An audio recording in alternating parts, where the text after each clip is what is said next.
VOA 세계뉴스입니다. 러시아 당국은 최근 우크라이나군의 공세가 계속되고 있는 남서부 쿠르스크 지역에서 오늘 수천 명의 주민을 추가 대피 조치했다고 밝혔습니다. 알렉세이 스미르노프 쿠르스크 주지사 대행은 이날 성명에서 쿠르스크 내 인구 2만 명이 거주하고 있는 글루슈코프 지역 주민들 일부가 대피하고 있다고 전했습니다. 우크라이나군은 지난 6일 쿠르스크 지역에 탱크와 장갑차를 동원한 1000명 규모의 대규모 공세를 감행했으며 이후 벨고로드와 브리안스크 등 러시아 영토에서 공세를 계속하고 있습니다. 러시아 측 자료에 따르면 지금까지 쿠르스크를 비롯한 우크라이나 접경 지역에서 최소 20만 명이 대피했습니다. 한편 우크라이나는 남부와 동부 등 전선에서의 러시아군 진격 속도를 늦추기 위해 이들 지역에 대한 공격을 계속하고 있다고 밝혔습니다. 로이터 통신은 이날 현재 러시아 남서부 접경 지역 내 18km가량의 전선에서 전투가 벌어지고 있다고 보도했습니다. 이런 가운데 러시아군이 이날 밤사이 우크라이나 8개 지역에 드론과 미사일을 이용한 대규모 공격을 가했다고 우크라이나 공군이 밝혔습니다. 한편 로이드 오스틴 미국 국방장관은 어제 루스템 우메로우 우크라이나 국방장관과 전화회담을 갖고 우크라이나가 진행 중인 작전에 관해 논의했다고 패트릭 라이더 국방부 대변인이 밝혔습니다. 일본 정부의 장관급 고위 관리들이 오늘 2차 세계대전 A급 전범들이 합사되어 있는 야스쿠니 신사를 참배했습니다. 기하라 미노루 방위상은 이날 2차 세계대전 패전일을 맞아 다카이치 사나의 경제안보 담당상 등과 도쿄 소재 야스쿠니 신사를 방문해 귀중한 목숨을 바친 모든 분들을 진심으로 애도하며 가장 깊은 경의를 표한다고 말했습니다. 일본 정부 대변인인 하야시 요시마사 관방장관은 정례 브리핑에서 이들 관리들이 개인 자격으로 참배한 것이라며 정부가 언급할 문제는 아닌 것으로 이해한다고 말했습니다. 그러면서 나라를 위해 목숨 바친 이들에게 경의를 표하는 것은 어느 나라에서나 당연한 일이라고 강조했습니다. 기시다 후미오 일본 총리도 이날 야스쿠니 신사의 공물을 복납했다고 일본 언론들은 전했습니다. 한편 한국 외교부 대변인은 논평에서 정부는 일본의 과거 침략 전쟁을 미화하고 전쟁 범죄자를 합사한 야스쿠니 신사에 일본의 책임 있는 지도급 인사들이 또다시 공물료를 복납하거나 참배를 되풀이한 데 대해 깊은 실망과 유감을 표한다고 말했습니다. 이어 일본의 책임 있는 지도자들이 역사를 직시하고 과거사에 대한 겸허한 성찰과 진정한 반성을 행동으로 보여줄 것을 촉구한다면서 이는 미래지향적인 한일관계 발전의 중요한 토대임을 다시 한번 강조한다고 밝혔습니다. 한국 국방부도 일본 방위상이 과거 식민지 침탈과 침략 전쟁을 미화하고 전쟁 범죄자를 합사한 야스쿠니 신사 참배를 강행한 것에 대해 개탄을 금할 수 없다면서 심각한 우려와 유감을 표한다고 말했습니다. 한국 외교부는 이날 미바의 다이스케 일본 대사관 총괄 공사를 국방부는 다케다 요헤이 방위주재관을 각각 초치해 엄중 항의했다고 한국 언론들은 전했습니다. 야스쿠니 신사에는 종전 뒤 극동국제군사재판에서 사형이 처해진 도조 히데키 전 일본 총리를 포함해 전범 14명과 250만여 전몰자 위패가 합사돼 있습니다. 미얀마를 방문한 왕이 중국 외교부장이 어제 미얀마 군정수장 미나웅 흘라잉 최고사령관과 만나 양국 우호 증진 방안을 논의했습니다. 중국 관영 신화통신에 따르면 왕 부장은 이날 수도 네피도에서 흘라잉 최고사령관을 만난 자리에서 중국은 다양한 분야에서 양국의 상호 이익이 되는 협력을 심화할 용의가 있다고 말했습니다. 왕 부장은 또 미얀마의 혼란과 전쟁, 미얀마 내정에 대한 외부의 간섭, 중국 미얀마 관계를 틀어지게 만들고 중국을 비방하려는 모든 시도에 반대한다고 강조했다고 통신은 전했습니다. 흘라잉 최고사령관도 미얀마는 중국과의 관계를 매우 중시하고 있으며 하나의 중국 원칙을 굳게 지키고 있다고 말했습니다. 그러면서 중국의 안보와 이익을 해하는 어떠한 행위도 허용하지 않을 것이라고 덧붙였습니다. 중국은 지난 1월 군정과 반군 연합 간의 일시 휴전을 중재한 바 있으며 왕 부장의 이번 방문은 최근 반군 세력들이 중국과의 접경지 일부를 장악한 가운데 이루어졌습니다. 한편 왕 부장은 내년으로 예고된 총선거 실시에 필요한 인구조사 등의 기술적 지원 등을 약속했다고 미얀마 국영 언론이 오늘 전했습니다.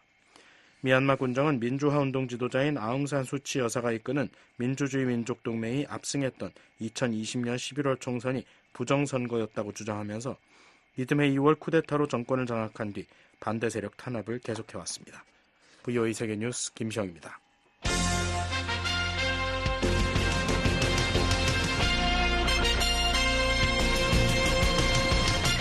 VOA News Today. 여러분 안녕하십니까? 2024년 8월 15일 목요일 VOA 뉴스투데이 2부 시작하겠습니다. 진행의 김영교입니다. 이 시간에 보내드릴 주요 소식입니다. 조 바이든 미국 대통령은 퇴임 의사를 밝힌 기시다 후미오 일본 총리가 미한일 협력 강화에 기여했다고 평가했습니다. 미국 국무부는 일본과의 동맹을 계속 심화할 것이라고 밝혔습니다. 윤석열 한국 대통령은 광복절을 맞아 자유에 기반한 남북한 통일 구상과 전략을 독트린이라는 형식으로 발표했습니다. 윤 대통령은 북한의 당국 간 대화 협의체 설치를 제안했습니다. 북한이 2018년 넘긴 55개 유해 상자에서 지금까지 미군 93명의 신원을 확인했다고 미국 국방부 당국자가 말했습니다. 북한에는 인도주의적 관점에서 유해 발굴 문제를 바라볼 것을 촉구했습니다. 내일 북한 날씨는 전 지역 대체로 흐리고 가끔 비 오는 곳 있겠습니다. 최저기온은 17에서 26도, 최고기온은 25도에서 34도, 바다의 물결은 동해 앞바다 0.5에서 1m, 서해 앞바다 0.5m 일겠습니다. 첫 소식입니다. 조 바이든 미국 대통령은 퇴임 의사를 밝힌 기시다 후미오 일본 총리가 미한일 협력 강화에 기여했다고 평가했습니다. 기시다 총리 덕분에 미일 동맹의 미래도 그 어느 때보다 밝다고 강조했습니다. 이종훈 기자가 보도합니다. 바이든 대통령은 14일 기시다 후미오 일본 총리의 리더십은 역사에 길이 남을 것이라고 밝혔습니다. 바이든 대통령은 이날 기시다 총리가 사실상 퇴진 의사를 밝힌 가운데 발표한 성명에서 이같이 말하며 기시다 총리가 거의 3년 전 취임했을 때부터 나와 기시다 총리는 자유롭고 개방적인 인도태평양 지역을 발전시키는 것에서부터 확고한 글로벌 파트너로서 나란히 서는 것까지 미일 동맹을 새로운 차원으로 끌어올리기 위해 함께 노력해왔다고 설명했습니다. 그러면서 기시다 총리는 흔들리지 않는 용기와 도덕적 명확성을 바탕으로 세계에서 일본의 역할을 변화시켰다고 강조했습니다. 특히 미한일 3국 협력 강화에 기여한 점을 기시다 총리의 주요 업적으로 꼽았습니다. 기시다 총리가 중대한 새 국가안보 전략을 발표하고 러시아의 침공 이후 우크라이나에 대한 지원을 대폭 확대했으며 한국의 윤석열 대통령과 함께 미한일 3국 협력의 새로운 시대를 열어 공동의 도전에 대처할 수 있는 집단적 역량을 강화하는 역사적인 조치를 취했다는 겁니다. 바이든 대통령은 기시다 총리의 리더십 덕분에 미일 동맹의 미래는 그 어느 때보다 강하고 밝아졌다고 강조했습니다. 미한일 정상은 지난해 8월 캠프 데이빗에서 3국 회담을 갖고 북한 미사일 경보 정보 실시간 공유와 단연간의 3자 훈련 정례화 등 안보 협력을 강화해 나가기로 합의한 바 있습니다. 앞서 이날 기시다 총리는 다음 달로 예정된 일본 자유민주당 대표 선거에 출마하지 않겠다고 발표했습니다. 의원 내각제를 채택하고 있는 일본은 다수당 대표가 총리직에 오릅니다. 에반스 리비어 전 국무부 동아태 담당 수석 부차관보는 14일 VOA에 미한일 3국 협력의 진전과 관련해 특히 기시다 총리가 이런 구상에 달갑지 않아 있을 수도 있는 사람들에 맞서서 엄청난 정치적 용기를 보여줬다고 생각한다고 평가했습니다. It took a lot of courage on the part of all three leaders to get here. And certainly, I think. 리비어 전 수석 부차관보는 미한일 파트너십은 좋은 기반을 다졌다고 생각한다며 앞으로도 당분간 이 노선을 따라 계속될 것으로 기대한다고 밝혔습니다. VOA 뉴스 이조은입니다. 기시다 후미오 일본 총리가 총리직 연임 포기 의사를 밝힌 가운데 미국 국무부는 일본과의 동맹을 계속 심화할 것이라고 밝혔습니다. 기시다 총리가 미일 동맹 발전에 기여했다며 사의를 표하기도 했습니다. 함지아 기자입니다. 베단트 파텔 국무부 수석 부대변인은 기시다 후미오 일본 총리의 연임 도전 포기 선언과 관련해 누가 그 지위와 직책을 맡게 되든 우리가 일본과의 동맹과 파트너십을 계속 심화시킬 것이라는 점을 의심치 않는다고 말했습니다. The leadership and the governance of Japan is of course up to the Japanese people to determine and I have no doubt that whoever 파텔 부대변인은 14일 브리핑에서 관련 질문에 일본의 리더십과 통치는 일본 국민이 결정할 문제라며 이같이 답했습니다. 앞서 기시다 총리는 다음 달로 예정된 일본 자유민주당 대표 선거에 출마하지 않겠다고 발표했습니다. 의원 내각제를 채택하고 있는 일본은 다수당 대표가 총리직에 오릅니다. 파텔 부대변인은 기시다 총리에 대해 미국의 특별한 친구였다며 우리는 그의 굳건한 파트너십과 비전 있는 리더십에 깊이 감사한다고 밝혔습니다. Let me just say about Prime Minister Kishida, he has been an extraordinary friend to the United States, and we deeply appreciate his steadfast 파텔 partnership. 부대변인은 기시다 총리의 리더십 아래 미일 동맹은 더 높은 차원으로 도약했다며 이는 우리가 어깨를 나란히 하고 공동의 가치와 이익을 증진하는 진정한 글로벌 파트너십으로 발전하도록 했다고 강조했습니다. 이어 기시다 총리가 지난 4월 워싱턴 DC를 방문해 대통령과 만나고 의회에서 연설한 것이 아주 분명하게 이를 강조한다면서 우리는 그의 재임 기간 중에 주요 7개국 G7에서 기시다 총리와 협력한 것을 매우 자랑스럽게 생각한다고 덧붙였습니다. BOE 뉴스 함지아입니다. 기시다 후미오 일본 총리가 연임 도전을 포기했지만 강력한 미한일 삼각 공조 기조는 유지될 것으로 미국 전문가들이 내다봤습니다. 이미 제도화된 협력을 유지하는 게 삼국 경제, 안보의 이익이기 때문이라는 분석입니다. 조은정 기자가 보도합니다. 일본의 총리 교체에도 미한일 간 긴밀한 협력에는 즉각적인 영향이 없을 것이라고 타츠미 유키 스팀슨 센터 동아시아 국장이 밝혔습니다. 타츠미 국장은 14일 VOA에 보낸 이메일에서 이것이 바로 지난해 8월 캠프 데이비드 정상회의의 장점이라며 정상 차원에서 삼국 협력 체제를 제도화함으로써 설령 삼국 모두에서 리더십이 교체되더라도 협력이 지속될 수 있도록 했다고 말했습니다. 이어 다만 교체가 일본에서 가장 먼저 일어나는 것은 아이러니하다며 캠프 데이비드 정상회의가 열렸을 때만 해도 99%의 사람들은 미국이나 한국의 정권 교체 상황에서 정상회의의 가치에 대해 이야기하고 있었기 때문이라고 말했습니다. 기시다 후미오 일본 총리는 14일 총리관저에서 기자회견을 열고 집권자민당의 차기 총재에 불출마하겠다고 공식 발표했습니다. 이에 따라 약 3년간 재임한 기시다 총리는 내다에 선출되는 새 자민당 총재가 국회 총리 지명 선거를 거쳐 신임 총리가 되면 총리직에서 물러납니다. 데니엘 스나이더 스탠퍼드 대학 동아시아학 교수는 14일 VOA와 전화통화에서 일본 정치권 전반에서 미한일 삼국 협력에 대한 공감대가 있다고 말했습니다. It's a pretty established policy for Japan. 스나이더 교수는 집권 자민당은 아니라 야당에서도 널리 받아들여지고 있는 정책이라며 지도자가 바뀐다고 해서 달라질 것이라고 생각하지 않는다고 말했습니다.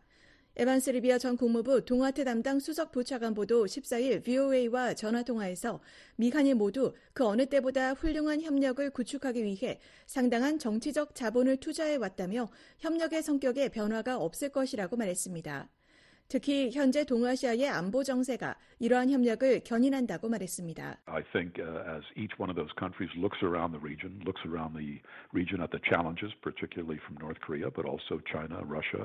영내 북한은 물론 중국, 러시아와 기타 안보 도전을 감안하면 현재와 새로운 도전에 대처하는 방법은 안보 분야에서 삼국 협력을 강화하는 것이라는 일치된 결론에 미한일 삼국 모두 도달했다고 말했습니다.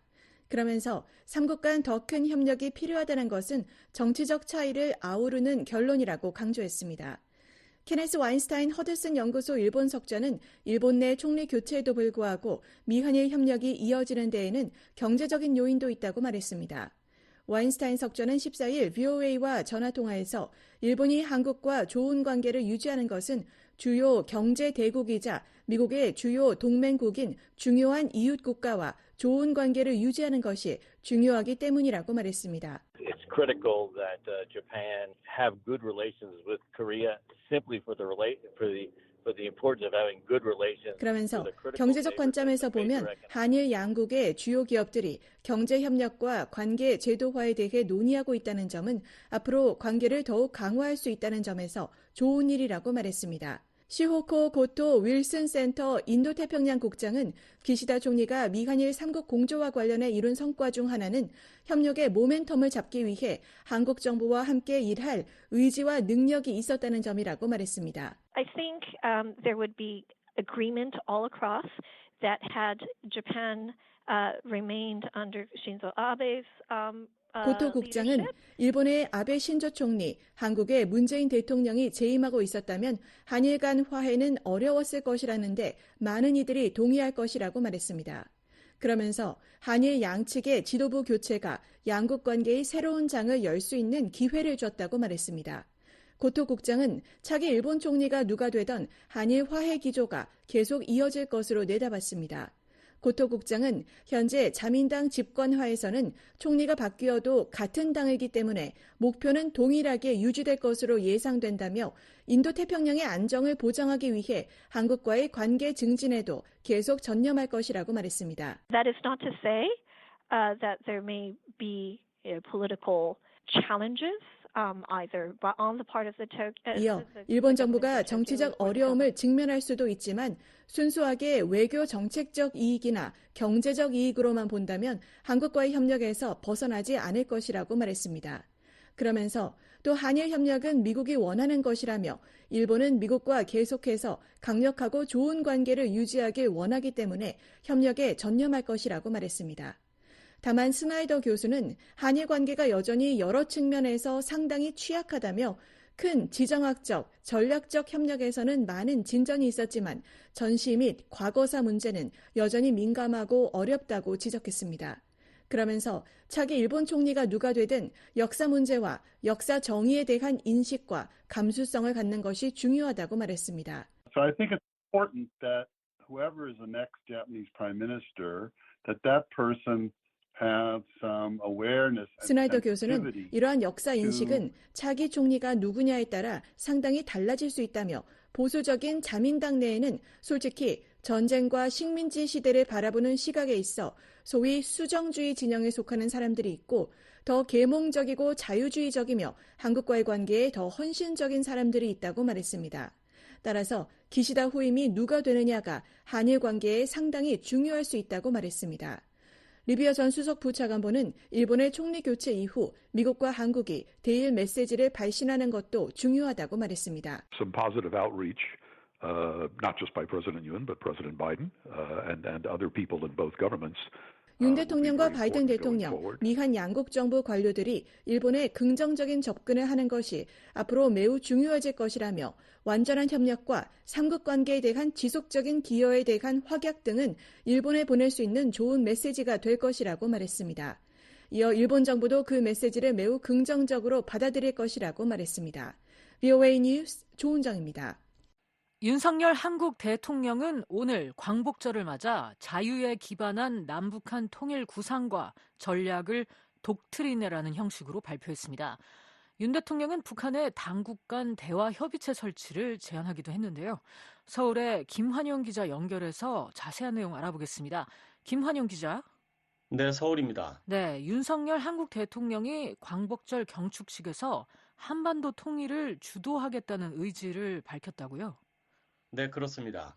윤석열 대통령은 오늘 서울 세종문화회관에서 열린 79주년 광복절 경축식에서 자유통일을 위한 도전과 응전이라는 제목의 8.15 통일 독트린을 발표했습니다. 윤 대통령은 이 자리에서 자유통일 국가가 만들어져야 완전한 광복이라며 한반도 통일을 주도하겠다는 의지를 밝혔습니다. 분단 체제가 지속되는 한 우리의 광복은 미완성일 수밖에 없습니다. 한반도 전체에 국민이 주인인 자유민주 통일 국가가 만들어지는 그날 비로소 완전한 광복이 실현되는 것입니다. 윤 대통령은 국권을 침탈당한 이후 오늘에 이르기까지 우리 국민은 참으로 위대한 역사를 써내려왔다며 이 위대한 여정을 관통하는 근본 가치는 바로 자유로서 우리의 광복은 자유를 향한 투쟁의 결실이라고 강조했습니다. 네. 좀 더 구체적인 통일 전략과 방안도 제시가 됐습니까? 네, 그렇습니다. 윤 대통령이 발표한 8.15 통일 독트린은 통일을 위한 3대 비전과 3대 추진 전략, 그리고 7대 통일 추진 방안을 포함하고 있습니다. 3대 비전으론 자유와 안전이 보장되는 행복한 나라, 창의와 혁신으로 도약하는 강하고 풍요로운 나라, 세계 평화와 번영에 기여하는 나라를 꼽았습니다. 그리고 3대 전략으론 자유통일을 추진할 자유의 가치관과 역량 배양, 북한 주민의 자유통일에 대한 열망 촉진, 자유통일 대한민국에 대한 국제적 지지 확보를 제시했습니다. 7대 추진 방안은 남북 당국 간 대화 협의체 설치 제안을 비롯해 통일 프로그램 활성화, 북한 인권 개선을 위한 다차원적 노력 전개, 북한 주민의 정보 접근권 확대, 북한 주민 생존권 보장을 위한 인도적 지원 추진, 북한 이탈 주민 역할을 통일 역량에 반영, 국제 한반도 포럼을 창설해 국제사회의 자유통일에 대한 지지를 견인하는 방안 등이 들어 있습니다. 윤 대통령은 많은 북한 이탈 주민은 우리의 라디오 방송, TV를 통해 북한 정권의 거짓 선전선동을 깨닫게 됐다고 증언하고 있어 북한 주민들이 자유의 가치에 눈을 뜨도록 만드는 일도 중요하다며 이를 위한 방안으로 북한인권국제회의와 북한 자유인권펀드 추진도 제시했습니다. 윤 대통령의 남북대화협의체 설치 제안은 사실상 단절된 남북 당국 간 대화를 복원하려는 취지입니다. 여기에서 긴장 완화를 포함해 경제협력, 인적 왕래, 문화 교류, 재난과 기후변화 대응에 이르기까지 어떠한 문제도 다룰 것입니다. 이산가족, 국군포로, 납북자, 억류자 문제와 같은 인도적 현안도 협의할 수 있을 것입니다. 네, 그렇다면 윤 대통령의 이번 통일 독트린이 과거 한국 정부의 통일 방안과는 어떤 차이가 있는 건가요? 한국의 이전 정부들은 30년 전 채택된 민족 공동체 통일 방안을 정부 공식 방안으로 유지해 왔습니다. 김태효 국가안보실 제1차장은 브리핑에서 8.15 통일 독트린이 국제 질서의 변화 등을 고려해 민족 공동체 통일 방안을 보완한 것이라고 밝혔습니다. 그러나 8.15 통일 독트린은 민족 공동체 통일 방안과는 접근 방식에서 상당한 차이를 보인다는 분석입니다. 민족 공동체 통일 방안은 남북한이 서로의 체제에 대한 존중을 바탕으로 화해협력, 남북연합, 통일국가 완성이라는 단계론적 접근을 제시하고 있습니다. 반면 8.15 통일 독트린은 북한 주민의 자유 열망을 자극하고 국제사회의 지지를 통해 북한 변화를 끌어내려는 전략을 담고 있습니다. 김태효 차장은 지난 30년간 민족 공동체 통일 방안의 첫 단추인 화해 협력도 제대로 추진되지 못하고 있다며 이제는 북한 정권의 선의만 바라볼 것이 아니라 우리가 선제적으로 실천하고 끌어나갈 행동 계획이 필요하다고 말했습니다. 네. 그렇다면 한국 내에서 윤 대통령의 통일 독트린에 대해선 어떤 평가가 나오고 있죠? 북한과의 화해와 협력 노력이 성과가 없는 상황에서 차선책이자 현실적 통일 방안이라는 긍정적 평가가 나오는 가운데 사실상 흡술 통일론을 공식화했다는 분석도 나옵니다. 고유한 동국대 명예교수입니다. 사실상 자유민주주의 확산론이죠. 민주주의와 근대화를 이룩한 그 논리를 북한에도 적용해서 결국 자유대한민국이 통일의 주체가 되는 그런 통일을 원한다는 거죠. 한국 정부 산하 국책연구기관인 통일연구원 조한범 박사는 김정은 북한 국무위원장이 민족과 통일을 폐기한 새 대남 정책을 천명한 데 대해 윤석열 대통령은 자유라는 보편 가치를 앞세워 통일을 주도하겠다는 대비되는 구상을 밝혔다고 평가했습니다. 네, 한국 정부의 남북 대화협의체 설치 제안 등 구체적인 추진 방안에 대해선 또 어떤 평가가 나오는지 궁금한데요. 네, 통일연구원의 홍민 박사는 이번 통일 독트린이 인권과 같은 북한 체제 취약한 부분들을 공략하겠다는 의지를 드러냈다며 북한이 한국 측 대화 제의를 수용하기보다는 강하게 반발할 가능성이 크다고 말했습니다. 전체적인 구도로 본다면은 대화 제의에 방점이 있다기보다는 북한을 변화시키는 데 목적이 있는데 다만 그 과정에서 대화도 우리는 수용할 수 있고 대화도 같이 할 수 있다라는 거를 보여주는 차원으로 좀 이게 들어간 것 같아요. 조한범 박사는 한반도 통일 문제를 국제 이슈화하겠다는 방안과 관련해 국제사회 동의 없이 통일이 불가능하다는 점에서 원칙적으로 옳은 방향이지만 한국 정부의 통일 비전에 대한 국제사회의 지지는 글로벌 차원에서 선명해지는 진영 간 대립 구도에서 자유롭지 못할 것이라고 말했습니다. 이건 특히 이제 세계가 권위주의와 민주주의 진영이라고 하는 새로운 양극화 추세에 맞춰서 결국 한미동맹에 기반을 둔 민주주의 진영, 서방 세계와의 협력 관계를 강화하겠다. 이런 의지라고 볼 수가 있겠죠. 조 박사는 윤석열 정부의 통일 독트린은 과거 상호체제 존중이라는 전략적 모호성을 벗고 한국 주도의 자유주의 통일 방안을 천명한 것이라며 이는 북한 정권은 물론 북한 주민들에게 던지는 메시지이기도 하다고 말했습니다. 서울에서 VOA 뉴스 김환영입니다. The Voice of America. 토니 블링컨 미국 국무장관이 한국의 광복절을 축하하는 성명을 발표했습니다. 블링컨 장관은 미국 시각으로 14일, 한반도 시각 15일에 발표한 성명에서 미국 정부를 대표해 이 기쁘고 경축스러운 국경일을 맞은 한국에 진심 어린 축하의 인사를 건넨다고 말했습니다.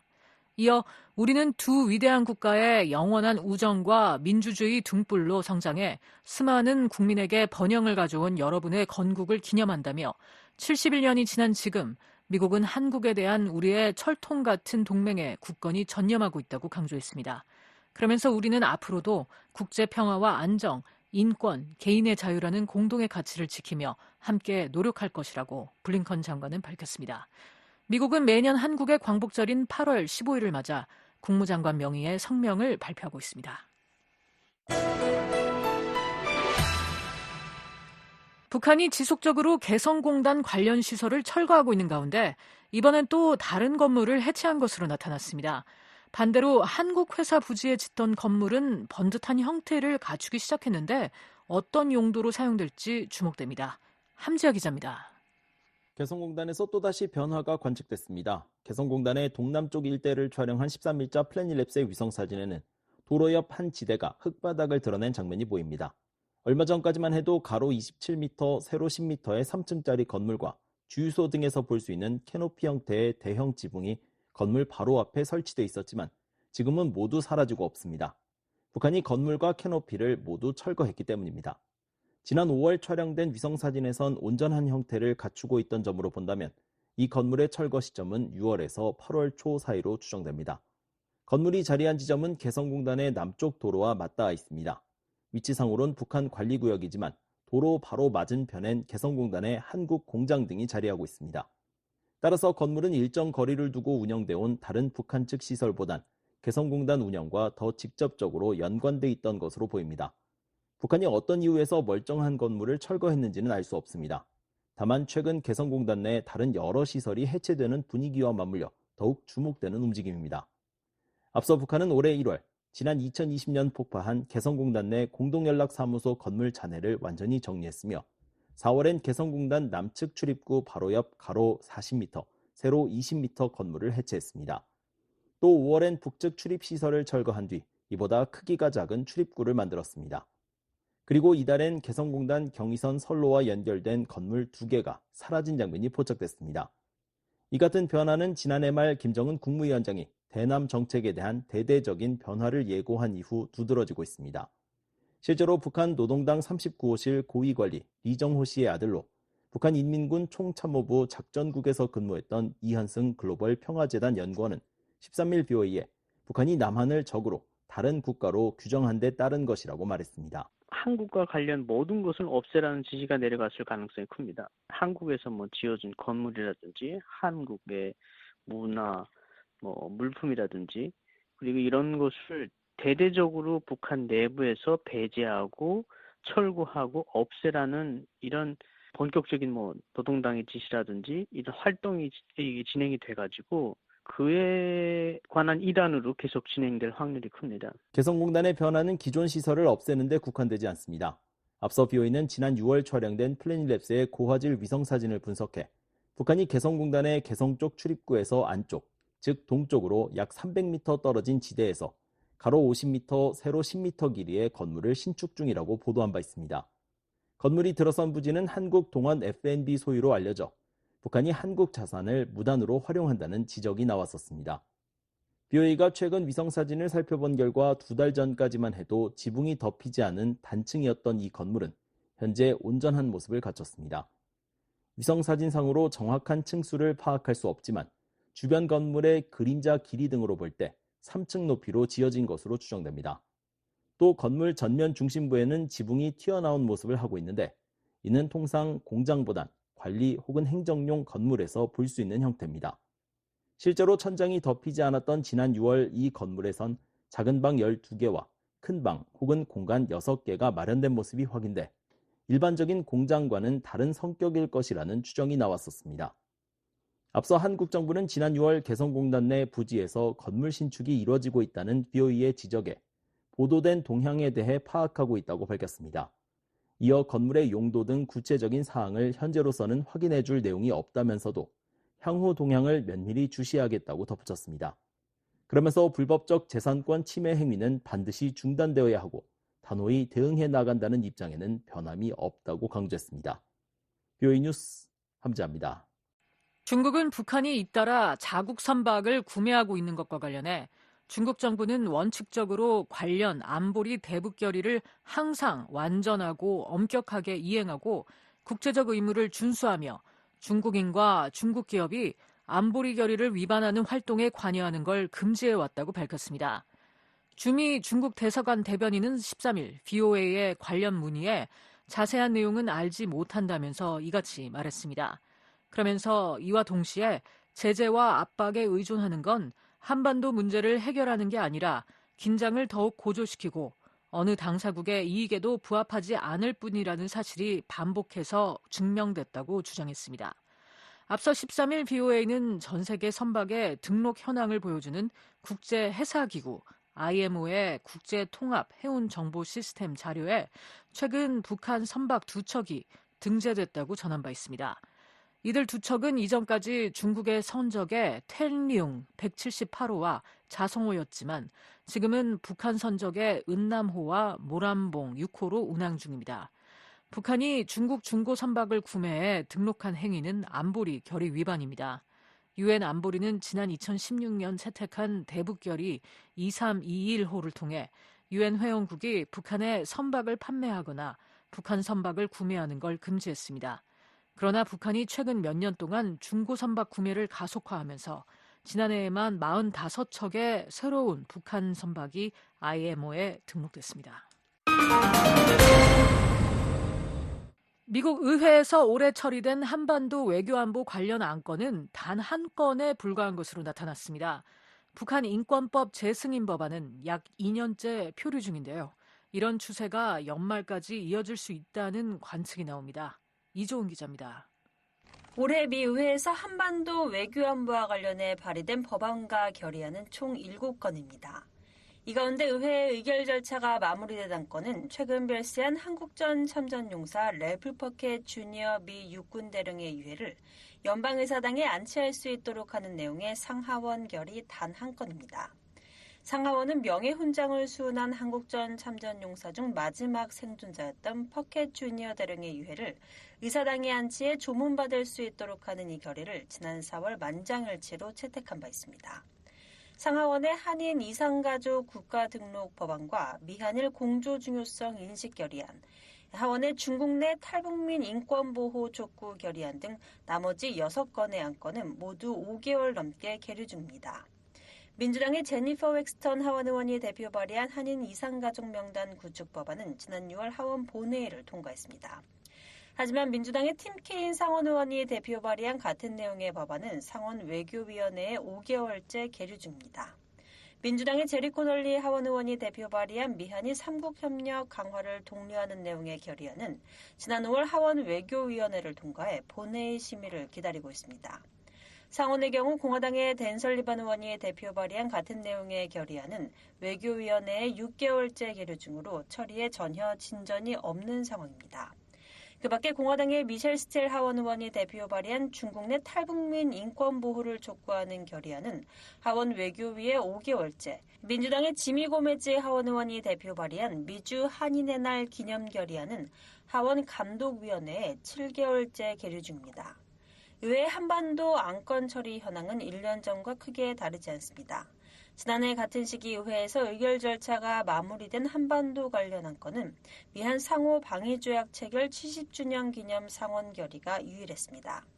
118대 회기가 시작된 지난해 처리되지 못한 법안과 결의안까지 합치면 현재 의회에 계류 중인 한반도 관련 안건은 총 21건입니다. 상원의 북한 인권법 재승인 법안과 하원의 북러 군사협력 제재 법안, 일본인 납북자 송환을 촉구하는 상하원 결의안 등 총 15건의 안건이 118대 회기 마지막 해인 올해로 이월됐습니다. 이 중 지난해 11월 하원 외교위원회를 통과한 북러 군사협력 제재 법안을 제외하곤 모두 소관상임위원회 문턱조차 넘지 못했습니다. 올해는 회기 마지막 해이기 때문에 연말까지 처리되지 못한 안건은 내년으로 넘겨지지 않고 자동 폐기됩니다. 의회는 한반도 관련 안건 외에도 여러 사안과 관련해 의결에 어려움을 겪고 있는데 이는 민주당과 공화당의 근소한 차이로 양분된 118대 의회 정치 지형의 특수성 때문이라고 전문가들은 분석했습니다.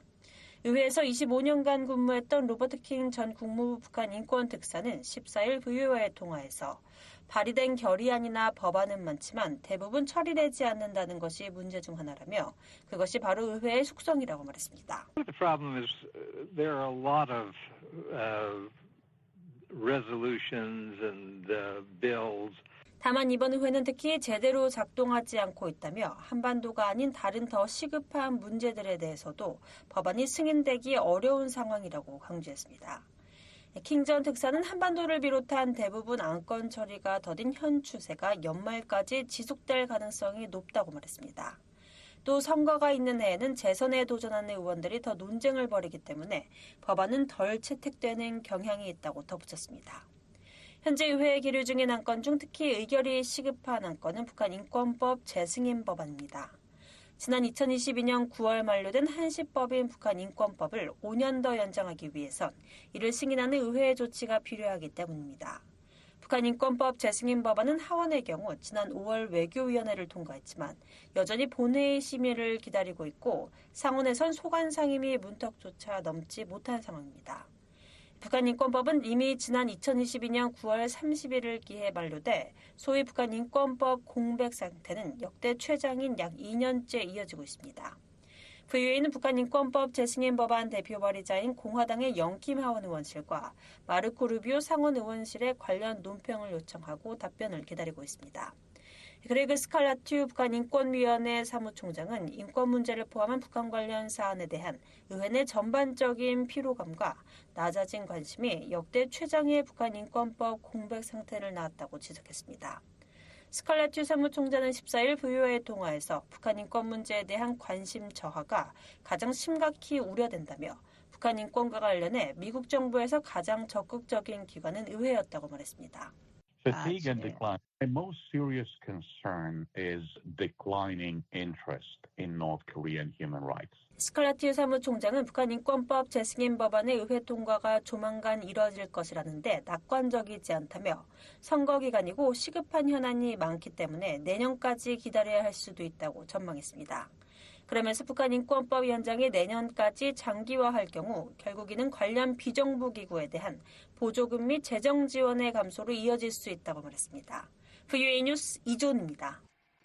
북한이 2018년 넘긴 55개 유해 상자에서 지금까지 미군 93명의 신원을 확인했다고 미국 국방부 당국자가 말했습니다. 북한에는 인도주의적 관점에서 유해 발굴 문제를 바라볼 것을 촉구했습니다. 안소영 기자입니다. 국방부 전쟁포로 실종자 확인국 DPAA는 14일 1차 미북 정상회담 이후 북한이 미국에 송환한 유해 상자 55개 K-55에서 지금까지 미군 전사자 93명의 신원을 확인했다고 밝혔습니다. So we have repatriated 88 individuals back to our South Korean counterparts, and there are believed to be around 69 individuals remaining in the assemblage that we are currently DPA의 산하 한국전쟁 전사자 신원 확인 프로젝트의 크리스틴 그로우 소장은 이날 언론 브리핑에서 K-55 감식 결과 250명의 유해가 있는 것으로 파악했으며 지금까지 이 가운데 미군 전사자 93명의 신원을 확인했다고 말했습니다.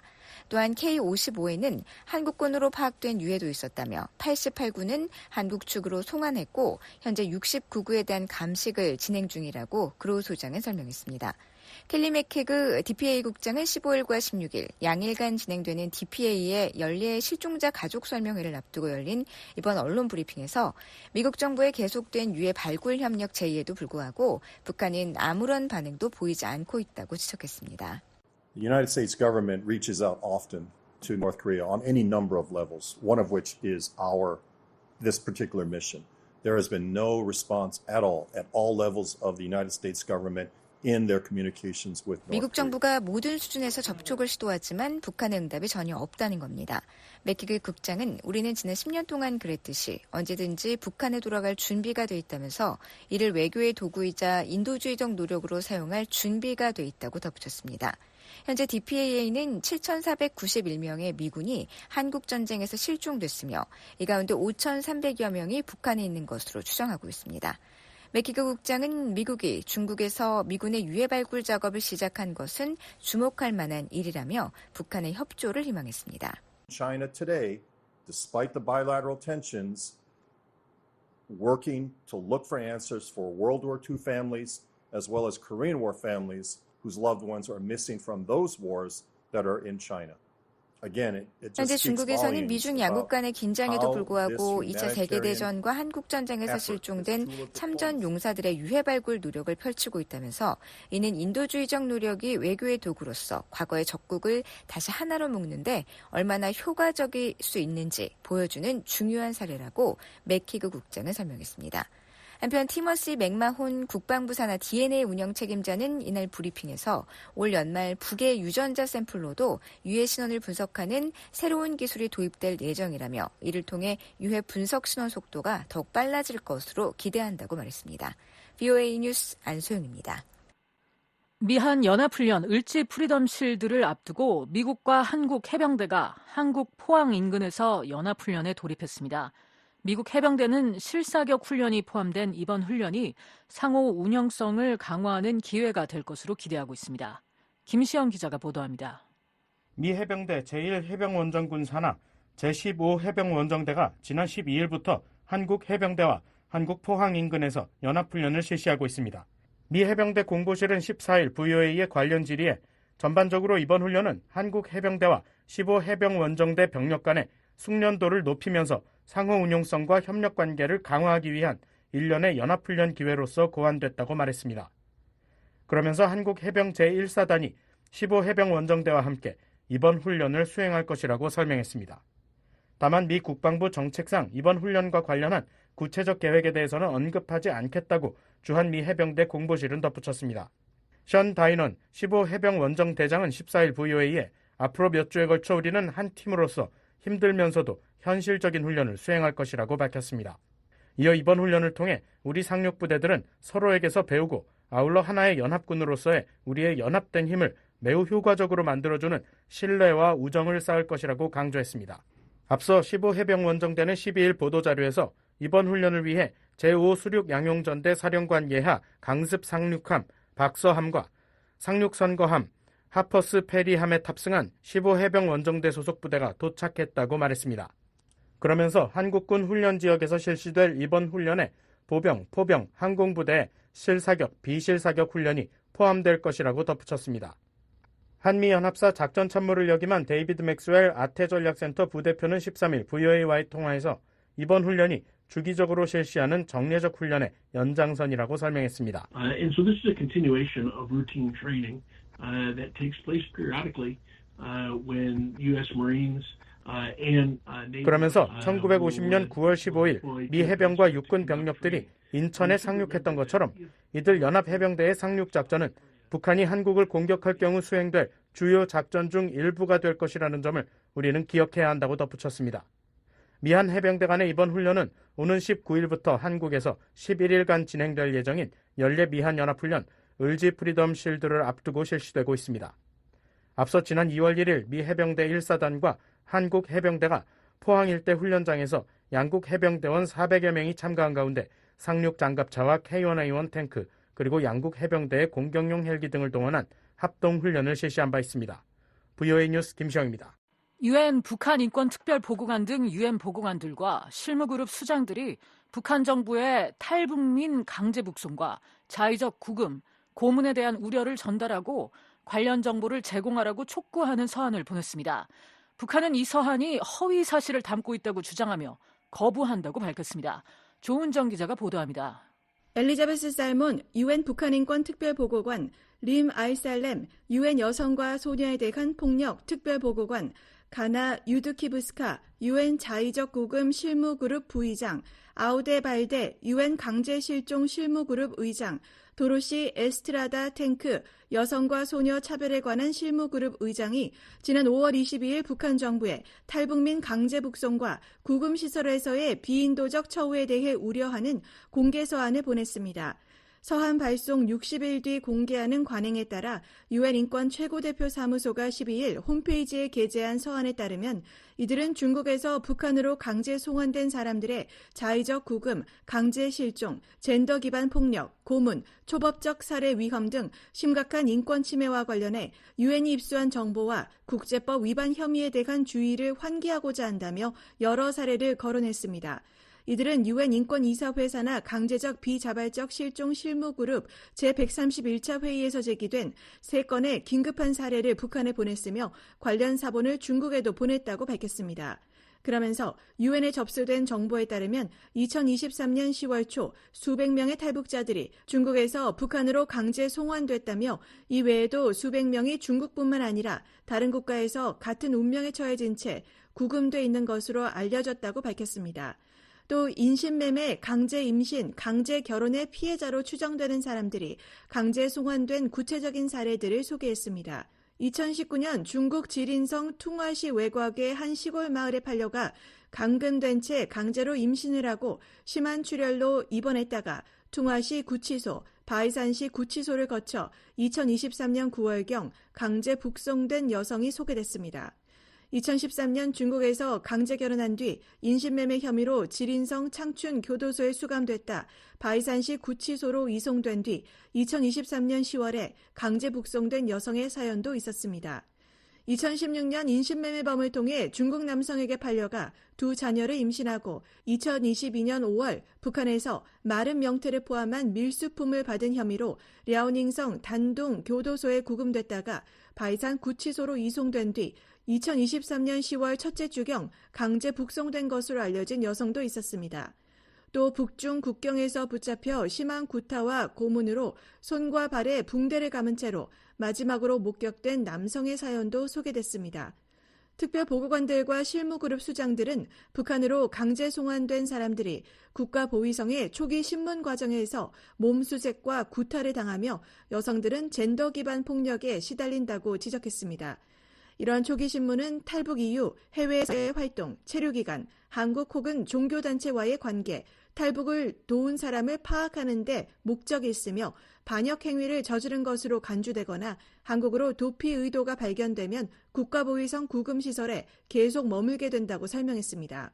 이들을 관리소, 즉 정치범 수용소로 보내는 결정은 국가보위성이 단독으로 내리며 관리소에서는 강제 실종에 해당할 수 있는 상황에서 연락이 두절된 채 구금되고 석방되지 않으며 경우에 따라서는 초법적 살인을 포함한 가혹한 처벌을 받게 된다고 지적했습니다. 특별보고관들과 실무그룹 수장들은 언급한 개인들의 심각한 인권 침해의 위험에 대해 최대한의 우려를 표한다고 밝혔습니다. 그러면서 언급된 개인의 혐의에 대한 추가 정보, 그들의 운명과 소재, 현재 건강 상태, 사법적 보호 장치, 북한의 기본적 이동의 자유 보장 여부, 수감 중인 여성에 대한 성폭력을 예방하기 위한 조치 등에 대한 정보를 제공할 것을 요청했습니다. 그러면서 60일 이내로 답변해 줄 것을 요청하며 기한이 지나면 특별보고관들이 발송한 최초 서한과 북한 정부의 답변 모두 웹사이트를 통해 공개할 것이라고 밝혔습니다. 스위스 제네바 주재 북한 대표부는 6월 17일자로 발송한 답변에서 특별보고관들의 공동성명은 진정한 인권 증진과 보호와는 아무런 관련이 없는 허위와 날조, 음모로 가득 찬 일관된 반북 정치 도발 문서라면서 이를 단호히 부인하고 거부한다고 밝혔습니다. 또 북한의 이미지를 훼손하기 위해 적대 세력을 추종하는 행위는 용납할 수 없다며 유엔 인권기구들이 공정성과 객관성, 중립성을 유지해야 한다고 주장했습니다. 워싱턴의 민간단체인 북한인권위원회 HRNK의 그레그 스칼라투 사무총장은 12일 VOA와 전화통화에서 북한인권특별보고관과 유엔 여성과 소녀에 대한 폭력 특별보고관이 공동으로 서한을 작성한 것이 강력한 효과를 낼 수 있다고 말했습니다. North Korea, just like some other UN member states, has a problem with country-specific rapporteurs. 스칼라투 사무총장은 북한은 일부 다른 국가들과 마찬가지로 국가별 보고관 제도를 문제 삼고 있다며 림 알살렘 보고관과 같이 국가별 보고관이 아닌 주제별 보고관에 대해서는 덜 그런 경향이 있기에 이번 협력은 매우 강력한 것으로 본다고 말했습니다. 그러면서 북한이 이번 서한을 거부한 데 대해 북한의 가장 큰 문제는 자국의 참혹한 인권 상황과 관련된 모든 것을 거부한다는 점이라고 지적했습니다. The big problem with North Korea, of course, is that the North Korean regime will reject anything. 그럼에도 북한은 국제사회의 지적에 신경을 쓴다며 10년 전 UN 북한인권조사위원회 COI 보고서가 나온 후 북한이 10년 만에 처음으로 외무상을 UN 총회에 파견하기도 했다고 말했습니다. 이어 국제시민사회와 UN 기구들이 북한의 끔찍한 인권 상황에 대해 말하는 것을 더 이상 무시할 수 없다는 것을 북한도 알고 있을 것이라고 말했습니다. VOA 뉴스 조은정입니다.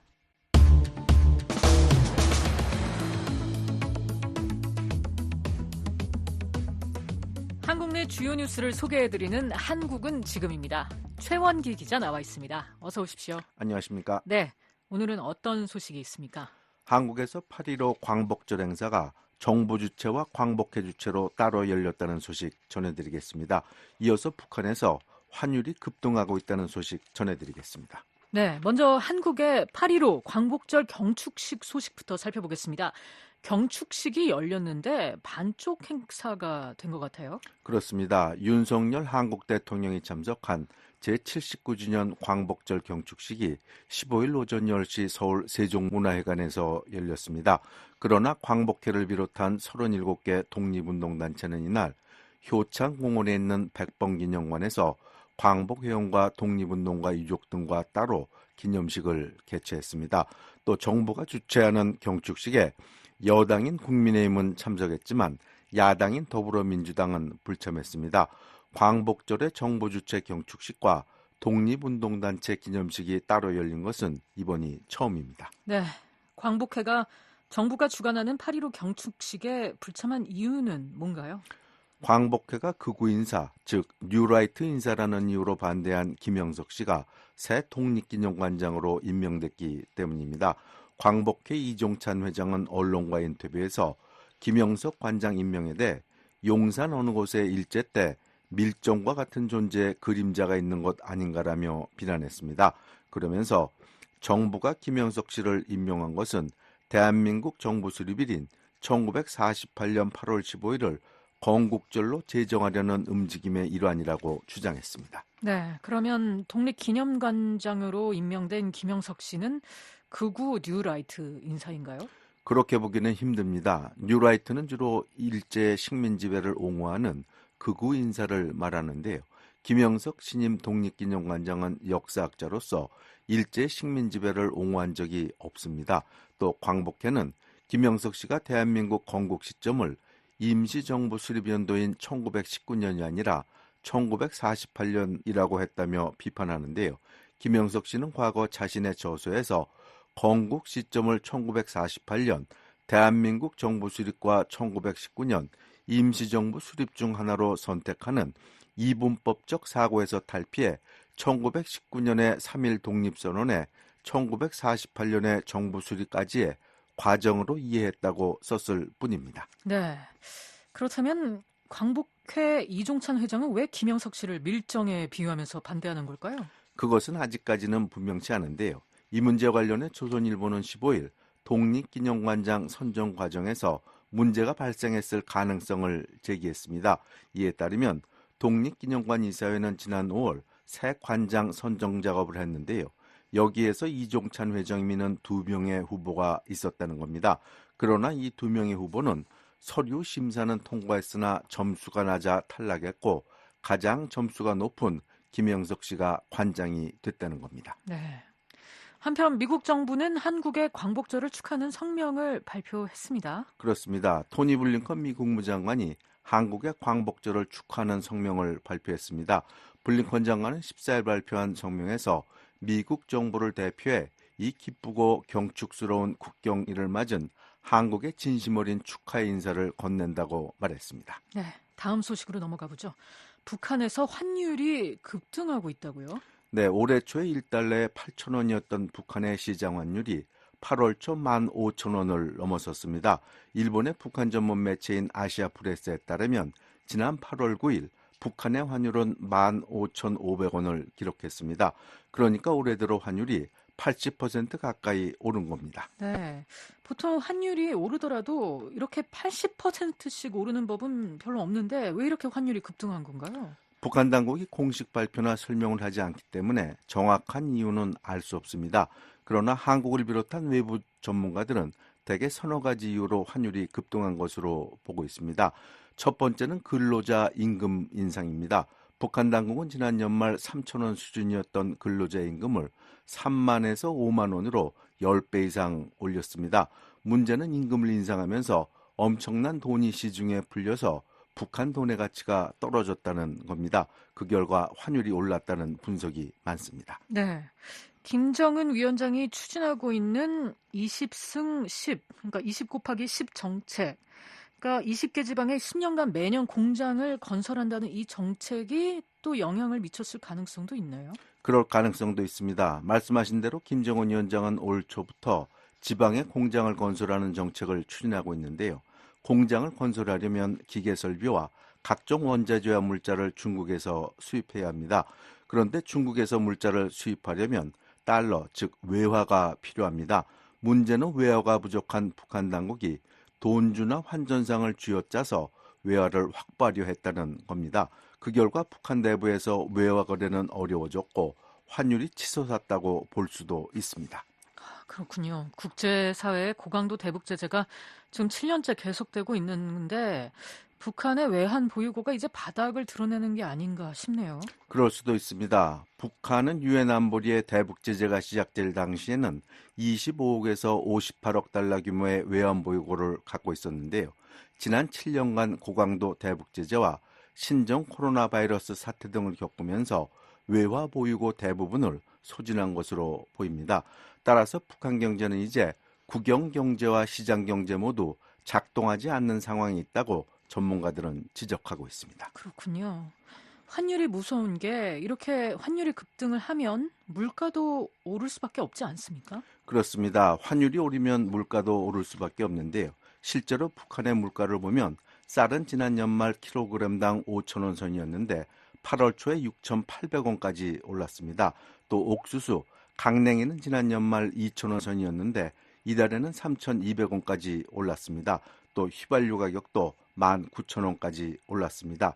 환율이 서서히 물가에 반영된다는 점을 고려하면 환율 급등은 물가 폭등의 전조일 수 있습니다. 네, 북한 당국이 환율 폭등 그리고 물가 상승을 억제할 수 있을까요? 어려워 보입니다. 환율을 안정시키려면 외화나 물자가 많이 필요한데요. 두 가지 모두 힘든 상황입니다. 또 경제 위기를 극복하려면 유능한 경제 전문가와 적절한 정책이 필요한데 북한 당국은 통제와 단속으로 일관하고 있어 이 역시 힘든 상황입니다. 네, 한국은 지금이었습니다. 지금까지 VOA 뉴스투데이 2부 들으셨습니다. 잠시 후에는 세계 뉴스에 이어 여기는 워싱턴입니다가 방송됩니다. 여러분의 많은 애청 바랍니다.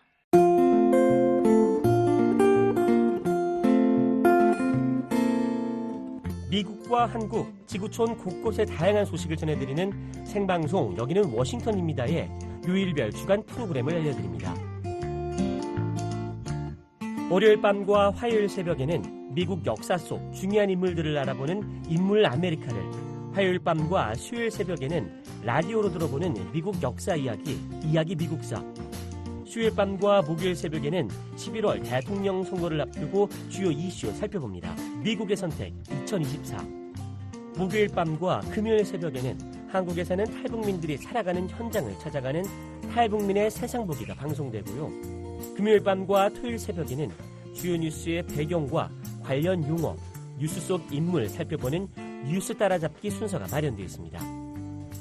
매일 밤 10시에서 11시에 생방송 여기는 워싱턴입니다는 중파 1188kHz와 단파 9350, 9490, 12080kHz로 매일 새벽 4시에서 5시에 방송하는 생방송 여기는 워싱턴입니다는 단파 5875, 9365, 7465kHz로 보내드립니다. 생생하고 정확한 미국과 한국, 세계 소식 전해드리는 생방송 여기는 워싱턴입니다와 늘 함께 하시기 바랍니다.